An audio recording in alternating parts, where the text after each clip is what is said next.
ایک ایسا عقیدہ جس کی بنیاد ہی مکمل انسانی برابری پر رکھی گئی ہو، لیکن پھر بھی ہمارے برصغیر کے معاشرے میں اس کے اندر ایک گہری اور پیچیدہ ذات پات کی جڑیں مضبوطی سے پیوست ہوں۔ یہ واقعی ایک حیران کن تضاد ہے نا؟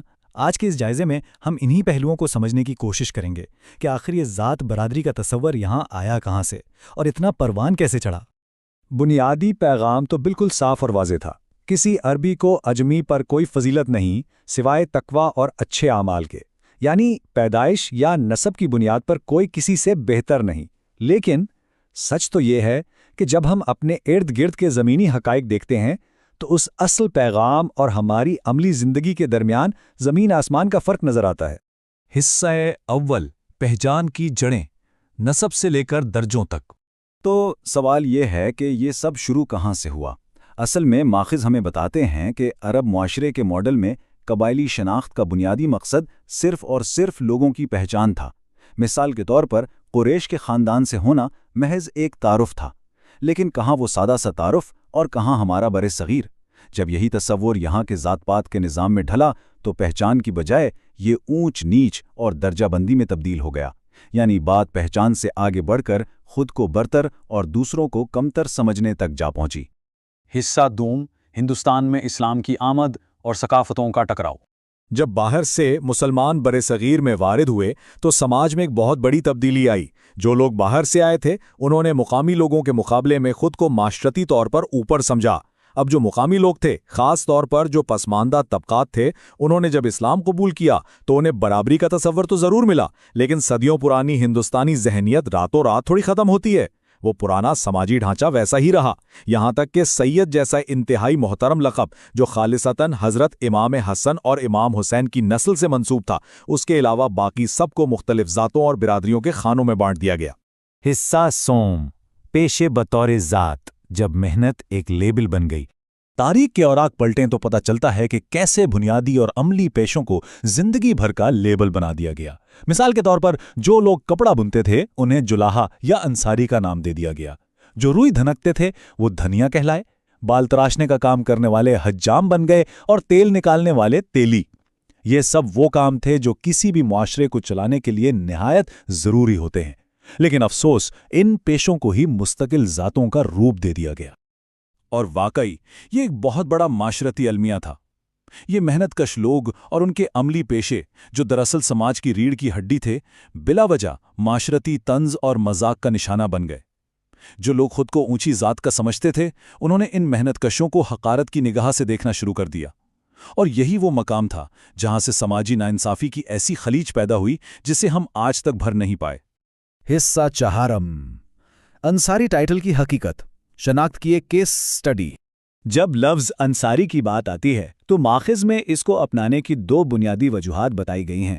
پہلی وجہ تو بالکل حقیقی ہو سکتی ہے، جہاں واقعی کچھ لوگوں کا سلسلہ نسب مدینہ منورہ کے حضرت ابو ایوب انصاری سے جا ملتا ہے، لیکن دوسری اور شاید زیادہ گہری معاشرتی وجہ یہ ہے کہ بہت سے کپڑا بننے والوں نے یہ معزز نام صرف اس لیے اپنایا تاکہ وہ سماج کے طعنوں اور مذاق سے بچ سکیں۔ ذرا سوچئے، ایک ایسے نظام میں جہاں روزگار کی وجہ سے تذلیل کی جائے، وہاں اپنی عزت نفس بچانے کے لیے کوئی محترم نام اپنا لینا دراصل زندگی گزارنے کا ایک مجبوراً دفاعی رویہ ہی تو ہے۔ اس ذہنیت پر ماخذ ہماری توجہ ایک بہت ہی سخت مذہبی اصول کی طرف دلاتا ہے۔ کسی کی ذات یا پیشے کا مذاق اڑانا یا خود کو دوسروں سے بہتر سمجھنا یہ صرف ایک چھوٹی موٹی سماجی برائی نہیں ہے، اسے حقیقتاً گناہ کبیرہ یعنی ایک بہت بڑا گناہ قرار دیا گیا ہے۔ یہ سیدھا سیدھا اس بنیادی اصول کی خلاف ورزی ہے جس پر اس عقیدے کی عمارت کھڑی کی گئی تھی۔ حصہ پنجم، شادی اور سماجی برابری، کفاءت کو سمجھنا۔ اکثر جب ذات پات پر بحث ہوتی ہے تو لوگ شادی بیاہ میں ذاتیں ملانے کا جواز پیش کرتے ہیں، لیکن ماخذ بتاتا ہے کہ کفایت یعنی ہم پلوا ہونے کا اصل مقصد شادی میں ایک ایسی برابری تلاش کرنا تھا تاکہ آگے چل کر میاں بیوی یا ان کے خاندان ایک دوسرے کو تانے نہ دیں۔ یہ اصل میں سماجی ہم آہنگی پیدا کرنے کی کوشش تھی۔ اس کا مقصد کسی بھی قسم کی خاندانی یا جینیاتی برتری ثابت کرنا بالکل بھی نہیں تھا۔ یہاں ایک بہت ہی نازک فرق کو سمجھنا ضروری ہے۔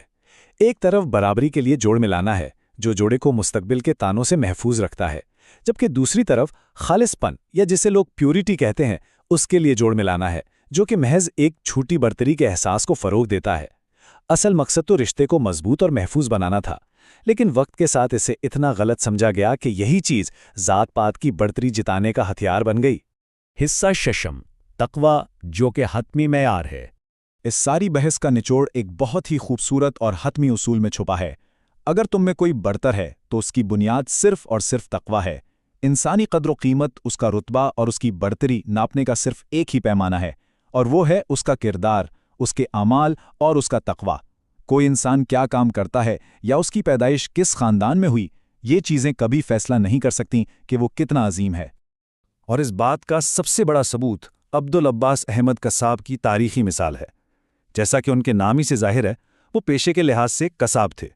روزانہ جانور ذبح کرنا اور گوشت بیچنا ان کا کام تھا۔ لیکن کمال کی بات دیکھیں، اپنے علم، لگن اور تقوی کی بدولت وہ اپنے وقت کے عظیم ترین عالم دین بنے۔ یہ ایک ایسی شاندار مثال ہے جو ثابت کرتی ہے کہ کوئی بھی پیشہ یا ذات انسان کی عظمت کو کبھی محدود نہیں کر سکتی۔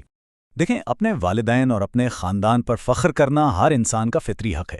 کسی ایک مخصوص ذات کی یہ اجارہ داری تو نہیں ہو سکتی نا کہ خاندان پر فخر کرنے کا سارا ٹھیکہ انہی کے پاس ہو۔ لیکن مسئلہ تب کھڑا ہوتا ہے جب سیاسی اور مفاد پرست عناصر اسی ذات پات کے نظام کو ٹول بنا کر پوری کمیونٹی کو تقسیم کرتے ہیں، دلوں میں فرق ڈالتے ہیں۔ یہی وہ خطرناک روش ہے جسے پہچاننے اور سمجھنے کی شدید ضرورت ہے۔ تو اس تمام جائزے کے بعد ایک بہت ہی چپتا ہوا سوال ذہن میں آتا ہے۔ اگر برتری کا واحد اور حتمی معیار صرف تقوی اور اچھے اعمال ہیں، تو پھر ذات پات کا یہ بسیدہ نظام آج تک ہمارے معاشرے کو کیوں تقسیم کر رہا ہے؟ یہ ایک ایسا سوال ہے جو واقعی گہری سوچ کا تقاضا کرتا ہے۔ آج کے اس جائزے میں ہمارے ساتھ اس حقیقت کی تلاش کا حصہ بننے کے لیے بہت شکریہ۔